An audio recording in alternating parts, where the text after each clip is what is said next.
প্রিয় নবী হজরত মোহাম্মদ সাল্লাল্লাহু আলাইহি ওয়াসাল্লামের বয়স যখন মাত্র ৯ বছর ছিল, তখন সেই সময় মক্কাতে কঠিন দুর্ভিক্ষ দেখা দিয়েছিল। মক্কার সর্বত্র বৃষ্টির ধারা বন্ধ হয়ে গিয়েছিল। ক্ষেত খামার শুকিয়ে মাটি হলুদ হয়ে গিয়েছিল। ফলে কূপ এবং ঝরনা শুকিয়ে গিয়েছিল। তাই মানুষ দূর দূরান্ত থেকে জল খুঁজে আনত, কিন্তু তাও একসময় শেষ হয়ে যাচ্ছিল। যখন এই দুর্ভিক্ষ দীর্ঘস্থায়ী হল, তখন কুরাইশদের সর্দাররা একে অপরের সাথে আলোচনায় বসল। একজন বলল, এখন আমাদের সবাইকে মিলে কোনো সিদ্ধান্ত নিতে হবে। যদি কিছু একটা না করি তাহলে আমাদের ঘর বাঁচবে না, আমাদের সন্তান এবং আমাদের পশু সবকিছুই মারা যাবে। তার কথা শুনে সকলেই পরামর্শ করল এবং পুরানো প্রথা অনুযায়ী পদক্ষেপ নেওয়ার ইচ্ছা করল। তখন অপর একজন বলল, তাহলে একটা বড় পাত্র নিয়ে আসো এবং তাতে পশুর রক্ত রেখে হাত ডুবিয়ে শপথ নিই, যাতে আমাদের সমস্যা দূর হয়ে যায়। অতঃপর একটি বড় পাত্র আনা হলো এবং তাতে রক্ত ভরা হলো। তারপর এক এক করে কুরাইশদের বড় বড় সর্দাররা এগিয়ে এলো। সবাই তাদের হাত রক্তে ডুবিয়ে বলতে লাগলো, মক্কায় বৃষ্টি হচ্ছে না, আমাদের শিশুরা মারা যাচ্ছে, আমাদের পশু শেষ হয়ে যাচ্ছে। আজ আমরা শপথ করছি যে আজ রাতে আমরা সবাই কাবার কাছে যাব এবং আমরা কাবার দেয়াল ধরে দাঁড়িয়ে থাকব ও দোয়া করব। আমরা ততক্ষণ দোয়া করতে থাকব যতক্ষণ না বৃষ্টি আসে। যদি বৃষ্টি নাও আসে তবে আমরা সেখানেই মারা যাব, কিন্তু কাবার দেয়াল ছাড়ব না। অতঃপর যখন মাঝরাত ঘনিয়ে এলো, তখন সেই বড় বড় লোকেরা যারা রক্তে হাত ডুবিয়ে শপথ করেছিল, তারা ধীরে ধীরে তাদের ঘর থেকে বেরোতে লাগলো এবং কাবা শরীফের দিকে রওনা দিল। সেই লোকদের মধ্যে আল্লাহর প্রিয় নবী হজরত মোহাম্মদ সাল্লাল্লাহু আলাইহি ওয়াসাল্লামের চাচা আবু তালেবও অন্তর্ভুক্ত ছিলেন। তাই আবু তালেব যখন তার ঘর থেকে বের হতে যাবেন, তখন শিশু মুহাম্মদ সাল্লাল্লাহু আলাইহি ওয়াসাল্লাম এটি দেখে কাছে এলেন এবং নরমভাবে জিজ্ঞেস করলেন, চাচা যান, আপনি কোথায় যাচ্ছেন? তখন আবু তালেব থামলেন, নিজের ভাতিজার দিকে তাকালেন এবং জবাব দিলেন, হে আমার ভাতিজা, তুমি কি জানো না আমাদের মক্কা শুকিয়ে আছে, বৃষ্টি বন্ধ আছে এবং জলের অভাবে সবাইকে পেরেশান করে দিয়েছে। এই জন্য আমরা সবাই রক্তে হাত ডুবিয়ে শপথ করেছি যে যতক্ষণ বৃষ্টি না আসে ততক্ষণ আমরা কাবার দেয়াল ধরে দাঁড়িয়ে থাকব। আজ সেই প্রতিশ্রুতি পূরণ করতে যাচ্ছি। এটি শুনে আল্লাহর প্রিয় নবী হজরত মোহাম্মদ সাল্লাল্লাহু আলাইহি ওয়াসাল্লাম নিজের চাচা আবু তালেবের দিকে তাকালেন এবং নরমভাবে বললেন, চাচা যান, আপনি আমাকেও নিজের সাথে নিয়ে চলুন। তখন আবু তালেব ততক্ষণাৎ জবাব দিলেন, না বেটা, সেখানে মক্কার বড় বড় লোকেরা জড়ো হবে। এরা সবাই কুরাইশদের সর্দার। যদি আমি একটি শিশুকে সাথে নিয়ে যাই তবে লোকেরা আমাকে কি বলবে? কিন্তু ছোট্ট মোহাম্মদ সাল্লাল্লাহু আলাইহি ওয়াসাল্লাম আবার জোর করলেন। আবু তালেব নিজের ভাতিজাকে অত্যন্ত ভালোবাসতেন। ভাতিজার এই জেদ দেখে তার মন মানল না। অবশেষে তিনি বললেন, ঠিক আছে, এসো আমার সাথে চলো। এভাবে আবু তালেব নিজের ছোট্ট ভাতিজা হজরত মোহাম্মদ সাল্লাল্লাহু আলাইহি ওয়াসাল্লামের হাত ধরলেন এবং তাকে সাথে নিয়ে রওনা হলেন। অতঃপর দুজনেই একসাথে চলতে চলতে খানায় কাবার কাছে পৌঁছে গেলেন। ওদিকে মক্কার সমস্ত বড় সর্দার এক এক করে কাবার কাছে জড়ো হলেন। গণনা অনুযায়ী মোট ৩২ জন বড় লোক সেখানে উপস্থিত ছিলেন। যখন মক্কার সাধারণ লোকেরা খবর পেল, তখন তারাও তাদের ঘর থেকে বের হতে লাগল।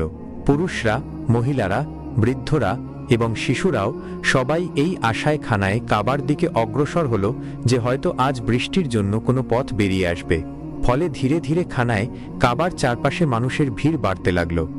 সেই ৩২ জন সর্দার যারা রক্ত ভরা পাত্রে হাত ডুবিয়ে শপথ করেছিলেন, তারা সবাই কাবার একেবারে কাছে দাঁড়িয়ে গেলেন।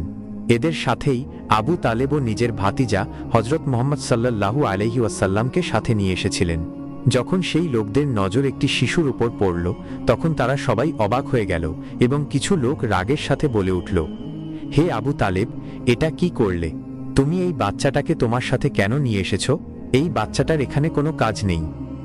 আবু তালেব এই কথা শুনে নিজের ভাইপোর দিকে তাকালেন এবং নরম সুরে বললেন, হে আমার ভাইপো, যাও পিছনে গিয়ে বসে পড়ো। আল্লাহর প্রিয় নবী হজরত মুহাম্মদ সাল্লাল্লাহু আলাইহি ওয়াসাল্লাম সঙ্গে সঙ্গে চুপচাপ পিছনে সরে গেলেন এবং মজমার পিছনে গিয়ে বসে পড়লেন। অতঃপর সেই ৩২ জন সর্দার এগিয়ে এলেন এবং সবাই কাবা ঘরের দেয়াল শক্ত করে ধরলেন। তারপর একসাথে উচ্চস্বরে ডাকাডাকি করতে লাগলেন, হে কাবাকে সৃষ্টিকারী আল্লাহ, আমাদের উপর পানি বর্ষণ করো, বৃষ্টি দান করো। সবাই কাঁদতে কাঁদতে দোয়া করতে লাগলেন, কিন্তু আকাশে কোনো মেঘ এলো না। এভাবেই দোয়া করতে করতে পুরো রাত কেটে গেল, কিন্তু কোনো কাজ হলো না। সকাল হলো, তবুও আকাশে বৃষ্টির কোনো চিহ্ন ছিল না। জমিন তেমনি শুকনো রইল, মেঘ এলো না এবং বৃষ্টি হলো না। সূর্য আস্তে আস্তে উপরে উঠে এলো, তাই এবার সূর্যের তাপ বাড়তে শুরু করেছিল। সেই লোকেরা যারা রাতভর বৃষ্টির জন্য ফরিয়াদ করছিল, দিন হওয়ার পরেও তারা কাবা ঘরের দেয়াল ধরে দাঁড়িয়ে রইল। এই তীব্র রোদে সেই ৩২ জন লোক ঘামে ভিজে গিয়েছিল। তাদের মধ্যে অনেকের শরীর টলমল করতে লাগলো, কেউ কেউ মাথা ঘুরে মাটিতে পড়ে যেতে লাগলো, কিন্তু তবুও তারা নিজেদের জেদে অটল রইল। এমন সময় হঠাৎ আবু তালেব অনুভব করলেন যে কেউ তার কাপড় পিছন থেকে টানছে। তিনি ঘুরে দেখলেন তার ভাইপো ৯ বছরের হযরত মুহাম্মদ সাল্লাল্লাহু আলাইহি ওয়াসাল্লাম দাঁড়িয়েছিলেন। তিনি রাগে বললেন, হে মুহাম্মদ, তুমি এখানে কেন এসেছো? ছোট্ট মুহাম্মদ সাল্লাল্লাহু আলাইহি ওয়াসাল্লাম অত্যন্ত আদবের সাথে বললেন, চাচা যান, আমাকে আসতে দিন, আমি দোয়া করব, তখন দেখবেন উপরওয়ালা পানি বর্ষণ করবে। আবু তালেব এই কথা শুনে আরও অবাক হলেন এবং কঠোর সুরে বললেন, আমরা ৩২ জন মক্কার বড় বড় সরদার রাতভর এখানে দাঁড়িয়ে আছি, কিন্তু ওপরওয়ালা পানি বর্ষণ করেননি, আর তুমি মাত্র ৯ বছরের ছেলে, তুমি দোয়া করবে আর বৃষ্টি বর্ষণ হবে। যাও গিয়ে নিজের জায়গায় বসে পড়ো। চাচার মুখে এমন কথা শুনে আল্লাহর প্রিয় নবী হযরত মুহাম্মদ সাল্লাল্লাহু আলাইহি ওয়াসাল্লাম আস্তে আস্তে পিছনে সরে গেলেন। এরপর সেই ৩২ জন লোক আবার বৃষ্টির জন্য ফরিয়াদ করতে লাগলেন। ২-৩ ঘন্টা আরও কেটে গেল, কিন্তু আকাশ তেমনি পরিষ্কার রইল।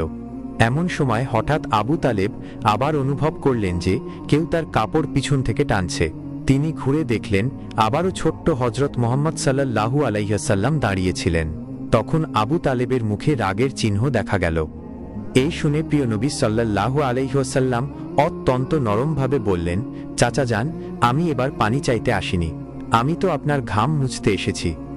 নবী করিম সাল্লাল্লাহু আলাইহি ওয়াসাল্লাম নিজের চাদর দিয়ে ভালোবাসার সাথে নিজের চাচা আবু তালেবের মুখ থেকে ঘাম মুছলেন। এটা দেখে আবু তালেবের মন গলে গেল এবং নিজের ছোট্ট ভাইপোকে বুকে জড়িয়ে ধরলেন। এ সময় ছোট্ট মুহাম্মদ সাল্লাল্লাহু আলাইহি ওয়াসাল্লাম আস্তে আস্তে বললেন, চাচা যান, আমাকে আসতে দিন, আমি একটা কাজ করব আর উপরওয়ালা পানি বর্ষণ করবে। এই কথা শুনে কাছে দাঁড়িয়ে থাকা একজন লোক চিৎকার করে বলে উঠল, হে মক্কার লোকেরা, সুসংবাদ, পানি এসে গেছে। লোকেরা অবাক হল এবং মুহাম্মদ সাল্লাল্লাহু আলাইহি ওয়াসাল্লামের দিকে মনোযোগী হল। সবাই ডাকল, হে মুহাম্মদ, চলে এসো, তাড়াতাড়ি চলে এসো। ফলে মুহাম্মদ সাল্লাল্লাহু আলাইহি ওয়াসাল্লাম এগিয়ে এলেন এবং কাবার কাছে দাঁড়িয়ে জিজ্ঞাসা করলেন, তোমরা কি করছিলে? লোকেরা বলল, আমরা বৃষ্টির জন্য দোয়া করছিলাম। তখন মুহাম্মদ সাল্লাল্লাহু আলাইহি ওয়াসাল্লাম বললেন, যখন তোমরা দোয়া করছিলে তখন আমি পেছনে ছিলাম, এখন যখন আমি দোয়া করব তোমরা সবাই আমার পেছনে থাকবে। এটা শুনে ২০ জন লোক আদব করে পেছনে সরে গেল, কিন্তু ১২ জন সর্দার অহংকার করে বলল, এই ৯ বছরের ছেলেটি সামনে আর আমরা পেছনে, আমাদের ইজ্জত কমে যাবে। তখন মুহাম্মদ সাল্লাল্লাহু আলাইহি ওয়াসাল্লাম শান্তভাবে বললেন, হে মক্কার লোকেরা, পেছনে সরে যাও, কারণ এখন যদি আমি পেছনে সরে যাই তাহলে বৃষ্টি আর কখনো আসবে না। তখন ২০ জন লোক ঘাবড়ে গেল এবং তারা বাকি ১২ জন জেদি সর্দারকে বলল, সাবধান, যদি মুহাম্মদ সাল্লাল্লাহু আলাইহি ওয়াসাল্লাম পেছনে সরে যান তাহলে আমরা সবাই ধ্বংস হয়ে যাব। এটা শুনে সেই ১২ জনও নরম হয়ে গেল এবং সবাই পেছনে সরে গেল। এভাবে মক্কার বড় বড় সর্দাররা ছোট্ট মুহাম্মদ সাল্লাল্লাহু আলাইহি ওয়াসাল্লামের পেছনে দাঁড়িয়ে গেল এবং বলল, হে মুহাম্মদ সাল্লাল্লাহু আলাইহি ওয়াসাল্লাম, এখন দোয়া করুন। তখন মুহাম্মদ সাল্লাল্লাহু আলাইহি ওয়াসাল্লাম বললেন, যদি আমিও সেটাই চাই যা তোমরা চেয়েছো, তাহলে পার্থক্য কি থাকবে? লোকেরা অবাক হয়ে বলল, তাহলে আপনি কি চাইবেন? তখন মুহাম্মদ সাল্লাল্লাহু আলাইহি ওয়াসাল্লাম বললেন, এটাই এখন তোমরা দেখবে। তারপর মুহাম্মদ সাল্লাল্লাহু আলাইহি ওয়াসাল্লাম আকাশের দিকে তাকালেন। প্রথমে হালকা মেঘ দেখা গেল, তারপর আবার যখন দৃষ্টি তুললেন তখন বৃষ্টি নামতে লাগল।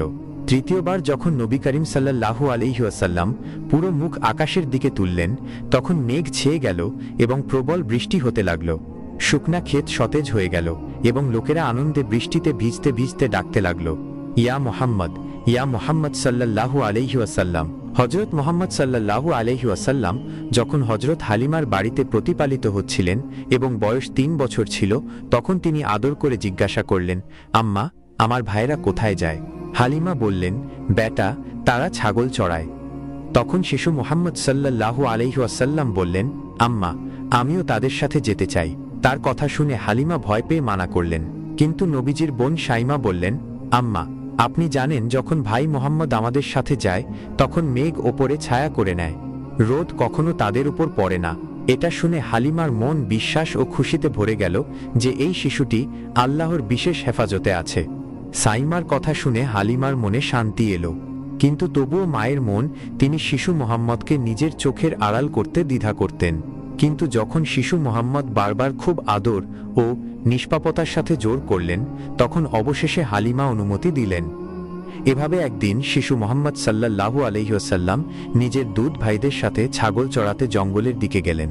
কিন্তু একদিন হযরত হালিমা নিজের মনকে নিয়ন্ত্রণ করতে পারলেন না। তিনি আদর করে বললেন, বেটা মোহাম্মদ, আজ থেকে তুমি ছাগল চড়াতে যাবে না, কারণ তুমি এখনো খুব ছোট। দুধ মাতা হালিমার কথা শিশু মোহাম্মদ চুপচাপ মেনে নিলেন। তৃতীয় দিন হঠাৎ বাড়িতে এক হুলুস্থুল পড়ে গেল। হযরত হালিমার আপন ছেলে কাঁদতে কাঁদতে ভেতরে এলো। তার মুখে ভয় এবং চোখে জল ছিল। শিশুটি হেঁচকি তুলতে তুলতে বলল, আম্মা, আমাদের একটি ছাগলকে জঙ্গলে সিংহ নিয়ে গেছে। এই কথা শুনে হালিমার মনে আঘাত লাগল, তার চোখ থেকে অশ্রু গড়িয়ে পড়ল।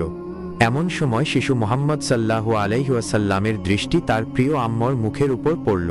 তিনি ছোট হাত দিয়ে হালিমার অশ্রু মুছে দিলেন এবং খুব ভালোবাসা দিয়ে জিজ্ঞাসা করলেন, আম্মা, আপনি কেন কাঁদছেন, কি হয়েছে? হযরত হালিমা বললেন, বেটা মোহাম্মদ, আমাদের একটি ছাগলকে জঙ্গলে সিংহ নিয়ে গেছে, তাই আমার মন খারাপ। এই কথা শুনে শিশু মোহাম্মদ মুচকি হেসে বললেন, আম্মা, আপনি দুঃখ করবেন না, আমরা আমাদের ছাগলকে এখনই সিংহদের কাছ থেকে ফিরিয়ে আনছি। এই কথা শুনে হালিমা সাদিয়ার মন আরো ঘাবড়ে গেল। কিন্তু শিশু মোহাম্মদ সাল্লাল্লাহু আলাইহি ওয়াসাল্লাম বললেন, আম্মা, সেটাই হয় যা মোহাম্মদের কথা শুনে হয়। যখন মোহাম্মদ সাল্লাল্লাহু আলাইহি ওয়াসাল্লাম বলবেন, তখন জঙ্গলের সিংহরাও ছাগল নিয়ে নিজে হেঁটে চলে আসবে। অতঃপর শিশু মোহাম্মদ তার প্রিয় আম্মিজান হালিমার হাত ধরে গ্রাম থেকে জঙ্গলের দিকে হেঁটে চললেন।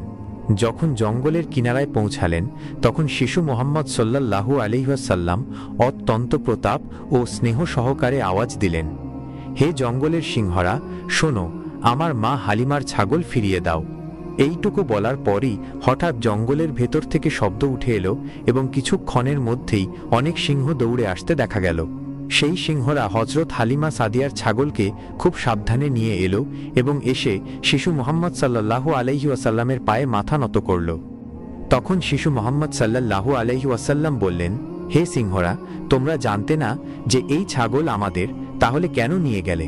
সিংহরা আদব সহকারে বলতে লাগল, ইয়া রাসূল, আমরা আপনার দিদারের আশায় ছাগল নিয়ে গিয়েছিলাম যাতে আপনি আমাদের কাছে আসেন। আপনাকে ছাড়া জঙ্গল নির্জন লাগে, ছাগল তো শুধু অজুহাত ছিল, আসল উদ্দেশ্য ছিল আপনার দিদার। এই কথা শুনে হযরত হালিমার চোখ থেকে অশ্রু গড়িয়ে পড়তে লাগল। তিনি ভাবতে লাগলেন যে জঙ্গলের হিংস্র প্রাণীরাও এই শিশুর সামনে বিনয়ের সাথে নত হচ্ছে। একদা প্রিয় নবী হযরত মুহাম্মদ সাল্লাল্লাহু আলাইহি ওয়াসাল্লাম খুব অভাব ও ক্ষুধার মধ্যে দিন কাটাচ্ছিলেন। তাই তিনি কিছু খাবারের আশায় রাস্তা দিয়ে হেঁটে যাচ্ছিলেন। তিনি যেই রাস্তা দিয়ে হেঁটে যাচ্ছিলেন, সেই রাস্তার পাশেই ছিল একজন ইহুদির একটি বিশাল খেজুরের বাগান। আর সেই বাগানের কাছে একটা বড় সাইনবোর্ড ছিল, যেখানে লেখা ছিল, ইহুদির খেজুরের বাগানে পানি দাও এবং বিনিময়ে খেজুর পাও। নবী মুহাম্মদ সাল্লাল্লাহু আলাইহি ওয়াসাল্লাম ভাবলেন, এই মুহূর্তে আমার খুব ক্ষুধা পেয়েছে, তাই কিছু খেজুরের আশায় আমি এই বাগানের খেজুর গাছে জল দিব।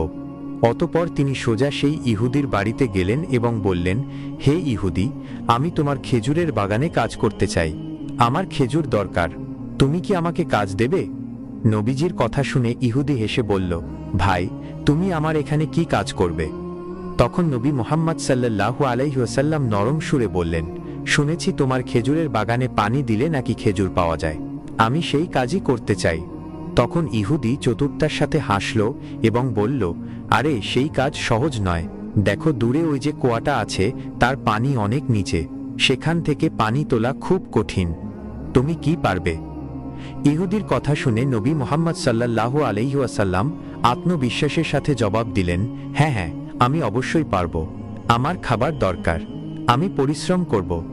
তখন ইহুদি মনে মনে ভাবতে লাগল, এই লোকটি তো পানি তুলতেই পারবে না, কেননা একে একটা সুযোগ দিই। অতঃপর সে বাড়ি থেকে একটি পুরনো পচা দড়িওয়ালা বালতি আনল এবং নবী মুহাম্মদ সাল্লাল্লাহু আলাইহি ওয়াসাল্লামের হাতে দিল। নবী মুহাম্মদ সাল্লাল্লাহু আলাইহি ওয়াসাল্লাম সেই বালতি নিয়ে কুয়ার কাছে গেলেন এবং আল্লাহর নাম নিয়ে বালতি কুয়ায় ফেললেন। তিনি যেই দড়ি টানলেন তখনই দড়ি ছিঁড়ে গেল এবং বালতি কুয়ার মধ্যে পড়ে গেল। এই দৃশ্য দেখে দূর থেকে ইহুদি হাসতে হাসতে দৌড়ে এলো এবং অসভ্যতার সাথে নবী মুহাম্মদ সাল্লাল্লাহু আলাইহি ওয়াসাল্লামের পবিত্র মুখে একটি জোরে থাপ্পড় মারল। সেই মুহূর্তে যেন আকাশ বাতাস সমস্ত কিছু থেমে গেল, কিন্তু নবী মুহাম্মদ সাল্লাল্লাহু আলাইহি ওয়াসাল্লাম সেই সময়ও কিছু বললেন না। তিনি আল্লাহর কাছেও কোনো অভিযোগ করলেন না, বরং ইহুদিকেই জিজ্ঞেস করলেন, হে ইহুদি, যে হাত দিয়ে তুমি আমাকে মেরেছ সেই হাতে কি তোমার ব্যথা হয়েছে? ইহুদি অবাক হয়ে বলল, না, আমার কোনো ব্যথা হয়নি, কিন্তু তুমি আমার নতুন বালতি কুয়ায় ফেলে দিয়েছ, তাই আমি তোমাকে মেরেছি।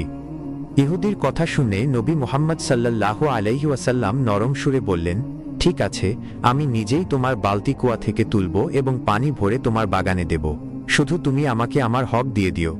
নবীজির কথা শুনে ইহুদি জোরে জোরে হেসে উঠল এবং বলল, তুমি কুয়া থেকে বালতি তুলবে? এতে তো কোনো সিঁড়িও নেই, তুমি কিভাবে পারবে? তখন নবী মুহাম্মদ সাল্লাল্লাহু আলাইহি ওয়াসাল্লাম হাসলেন এবং বললেন, আমাকে শুধু কুয়ার কাছে যেতে দাও। ঠিক তখনই আল্লাহ তাআলা জিব্রাইল আলাইহিস সালামকে নির্দেশ দিলেন, হে জিব্রাইল, আমার বন্ধু কুয়ার কাছে আসছেন, যাও কুয়ার পানি ওপর পর্যন্ত ভরে দাও এবং বালতি আমার প্রিয় বন্ধুর হাতে পৌঁছে দাও, আমার হাবিব যেন খালি হাতে না ফিরে। অতঃপর যেই নবী মুহাম্মদ সাল্লাল্লাহু আলাইহি ওয়াসাল্লাম কুয়ায় হাত দিলেন, তখন বালতি তার হাতে চলে এলো এবং পানিও ওপর পর্যন্ত ভরে গেল। সুবহানাল্লাহ! এটা দেখে ইহুদি হতবাক হয়ে গেল, তার হৃদয় কেঁপে উঠল এবং সে বুঝতে পারল যে ইনি কোনো সাধারণ মানুষ নন, বরং আল্লাহর সত্য নবী। এরপর নবী মুহাম্মদ সাল্লাল্লাহু আলাইহি ওয়াসাল্লাম সেই খেজুরের বাগানে পানি দেওয়া শুরু করলেন এবং যখন পানি দেওয়া শেষ হলো তখন ইহুদি তাকে খেজুর দিল। সেই খেজুর নিয়ে নবী মুহাম্মদ সাল্লাল্লাহু আলাইহি ওয়াসাল্লাম নিজের বাড়ির দিকে ফিরলেন এবং তার প্রিয় নাতি হাসান ও হুসাইনকে খুঁজতে লাগলেন, কিন্তু অনেক খোঁজার পরেও দুজনকেই দেখা গেল না। অতঃপর নবী মুহাম্মদ সাল্লাল্লাহু আলাইহি ওয়াসাল্লাম চিন্তিত হয়ে মরুভূমির দিকে বেরিয়ে পড়লেন এবং কিছু রাখালকে জিজ্ঞাসা করলেন, হে রাখালরা, তোমরা কি আমার হাসান ও হুসাইনকে দেখেছ? তোমরা কি দুটি ছোট ছোট শিশুকে দেখেছ? নবীজির কথা শুনে রাখালরা বলল, হ্যাঁ, আমরা দুটি শিশুকে দেখেছি, কিন্তু আপনি আমাদের একটা কথা বলুন। যখন তারা দুজন এখান দিয়ে যাচ্ছিল তখন আমাদের উট ও ছাগলগুলো তাদের দেখে কাঁদতে শুরু করেছিল। যতক্ষণ তারা দুজন পাহাড়ের ভিতরে ছিল আমাদের উটগুলো ঘাস পর্যন্ত মুখে দেয়নি। আমরা এটা বুঝতে পারছি না কেন। তাদের কথা শুনে নবী মুহাম্মদ সাল্লাল্লাহু আলাইহি ওয়াসাল্লামের চোখ ভিজে গেল এবং তিনি বললেন, হে রাখালরা, তোমরা এই শিশুদের দেখে ভয় পেয়েছ, কিন্তু পশু এবং পাখিরাও তাদের ক্ষুধা সহ্য করতে পারেনি। যতক্ষণ না তাদের পেটে খাবার যাবে ততক্ষণ এই পশুরাও মুখে খাবার তুলবে না। এতটুকু বলে নবী মুহাম্মদ সাল্লাল্লাহু আলাইহি ওয়াসাল্লাম পাহাড়ের দিকে রওনা হলেন। অতঃপর সেখানে গিয়ে তিনি দেখলেন হাসান ও হুসাইন বালিশ হিসেবে বালি ব্যবহার করে ঘুমিয়ে আছে। নবী মুহাম্মদ সাল্লাল্লাহু আলাইহি ওয়াসাল্লাম তাদের কাছে গিয়ে তাদের মাথায় হাত বোলালেন। তারা যেমনই চোখ খুলল এবং দেখল যে তাদের প্রিয় নানাজান এসেছেন, তখন তারা দৌড়ে গিয়ে তাকে জড়িয়ে ধরল এবং কাঁদতে কাঁদতে বলল, ও নানাজান, আমাদের বাড়িতে খাবার নেই, চুলায় আগুন জ্বলে না এবং আপনিও আমাদের কাছে থাকেন না, কিন্তু যখন আপনি আমাদের সাথে দেখা করতে আসেন আপনাকে দেখলেই আমাদের ক্ষুধা মিটে যায়। তাদের কথা শুনে নবী মুহাম্মদ সাল্লাল্লাহু আলাইহি ওয়াসাল্লাম তাদের বুকে জড়িয়ে ধরলেন এবং খুব আদর করে বললেন, ও আমার প্রিয় নাতিরা, চলো আর দেরি করো না, বাড়ি যাই। কিন্তু হাসান এবং হুসাইন জেদ করতে লাগলো, নানা যান, আমরা বাড়ি যাব না, কারণ আপনার মেয়ে আমাদের জন্য খাবার তৈরি করে না। যখনই আমরা খাবার চাই সে আমাদের বকা দেয়। নবী মুহাম্মদ সাল্লাল্লাহু আলাইহি ওয়াসাল্লাম তাদের অনেক বোঝালেন, অনেক আদর করলেন। অবশেষে তারা দুজনেই রাজি হলো এবং নবীর সাথে বাড়ির পথে রওনা হলো। অতঃপর বাড়ি পৌঁছে নবী মুহাম্মদ সাল্লাল্লাহু আলাইহি ওয়াসাল্লাম হযরত ফাতেমা রাদিয়াল্লাহু আনহাকে বললেন, হে ফাতেমা, আমি তোমার জন্য খাবার এনেছি, নাও, তুমি দুটি খেজুর খাও, হাসানকে দুটি দাও এবং হুসাইনকে দুটি দাও। ফাতেমা সেই খেজুর হাতে নিলেন এবং তার বাবার মুখের দিকে তাকালেন এবং হঠাৎ তার চোখ থেকে অশ্রু ঝরতে লাগল। ফাতেমা কাঁদতে কাঁদতে বললেন, আব্বাজান, আপনার গালে এই আঙ্গুলের ছাপ কেন? আব্বাজান, আপনাকে কে মেরেছে? ফাতেমার কথা শুনে নবী মুহাম্মদ সাল্লাল্লাহু আলাইহি ওয়াসাল্লাম খুব নরমভাবে জবাব দিলেন, হে ফাতেমা, তুমি খাবার খাও, এই প্রশ্ন এখন করো না। ওদিকে ইহুদি যখন তার বাড়ি পৌঁছালো তখন তার স্ত্রী তাকে দেখে জিজ্ঞাসা করল, শোনো, তুমি কাকে মেরেছ? তুমি কি জানো না কার উপর হাত তুলেছ? ইহুদি লাফরোয়াভাবে বলল, না, আমি তো জানি না, আমি মোহাম্মদকে মেরেছি। এতে কি বড় ব্যাপার হয়ে গেল?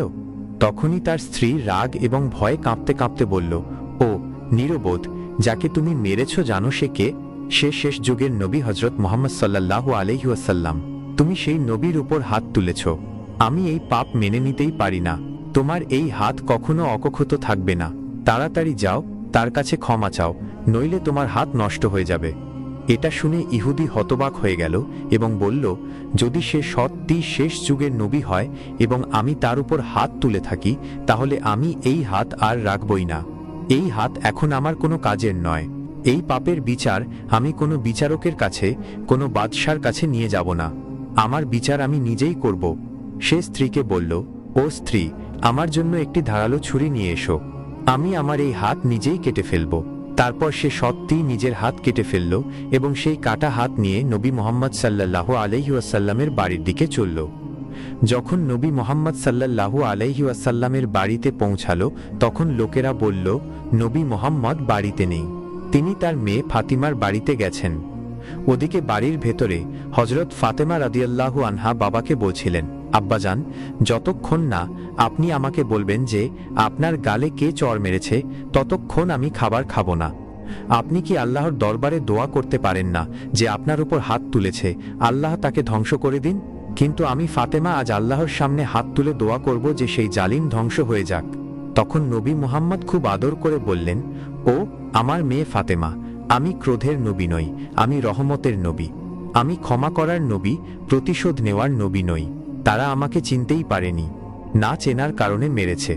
ঠিক এমন সময় বাড়ির বাইরে থেকে আওয়াজ এলো, হে মোহাম্মদ, বাড়িতে আছেন? ফাতেমা বললেন, আব্বাজান, কেউ আপনাকে বাইরে থেকে ডাকছে।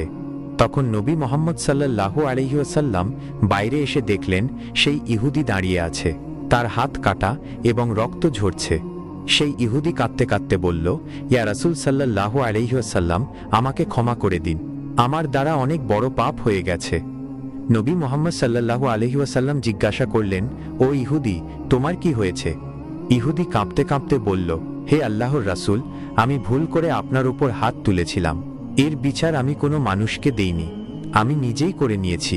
আমি আমার হাত কেটে ফেলেছি, কারণ যে নবীর শরীরে মাছি পর্যন্ত বসে না সেই নবীর উপর আমি হাত তুলেছিলাম, তাই আমি নিজের হাত নিজেই কেটে ফেলেছি।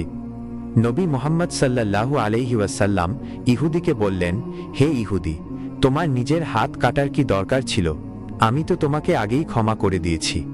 ইহুদিটির চোখে জল চলে এলো এবং কাঁপতে কাঁপতে বলল, হে নবী, আপনার মতো মানুষ এই পৃথিবীতে আর কেউ নেই। এত বড় গুনাহ করার পরেও আপনি আমাকে ক্ষমা করে দিলেন। সেই সময় নবীজি তার হাতকে আগের মতো করে দিতে চেয়েছিলেন। আল্লাহ রব্বুল আলামিন জিব্রাইল আলাইহিস সালামকে ডাকলেন এবং বললেন, হে জিব্রাইল, দেখো আমার প্রিয় বন্ধু কি করতে চায়। যাও এবং তাকে বলো, যদি নবী তাকে ক্ষমা করে দেন তাহলে আল্লাহ তাকেও ক্ষমা করে দেবেন। অতঃপর জিব্রাইল আলাইহিস সালাম নবীজির সামনে হাজির হলেন এবং বললেন, হে রাসূল, আল্লাহর সালাম আপনার উপর বর্ষিত হোক। আপনি কি এই ইহুদিকে ক্ষমা করে দিয়েছেন? নবীজি বললেন, হে জিব্রাইল, আমি গজবের নবী নই, আমি রহমতের নবী। আমি প্রতিশোধ গ্রহণকারী নবী নই, আমি ক্ষমা করে দেওয়ার নবী। হ্যাঁ, আমি একে ক্ষমা করে দিয়েছি, আর আমি চাই যে আমার আল্লাহ একে ক্ষমা করে দিন এবং এর হাত আবার ঠিক করে দিন। তারপর নবীজি আল্লাহর হুকুমে নিজের মুবারক লালা তার কাটা হাতে লাগালেন এবং কাটা হাতটি জোড়া লাগিয়ে দিলেন। সুবহান আল্লাহ, হাত আগের মতো ঠিক হয়ে গেল, কোনো চিহ্ন রইল না। এটা দেখে ইহুদি কেঁদে ফেলল এবং বলল, হে নবীজি, ইয়া রাসূলুল্লাহ সাল্লাল্লাহু আলাইহি ওয়াসাল্লাম, যে হাতকে আপনি নিজের থুথু দিয়ে জোড়া লাগিয়ে আগের মতো করে দিলেন, সেই হাত ধরে আমাকে কালিমা পড়িয়ে দিন, আমাকে মুসলমান বানিয়ে দিন।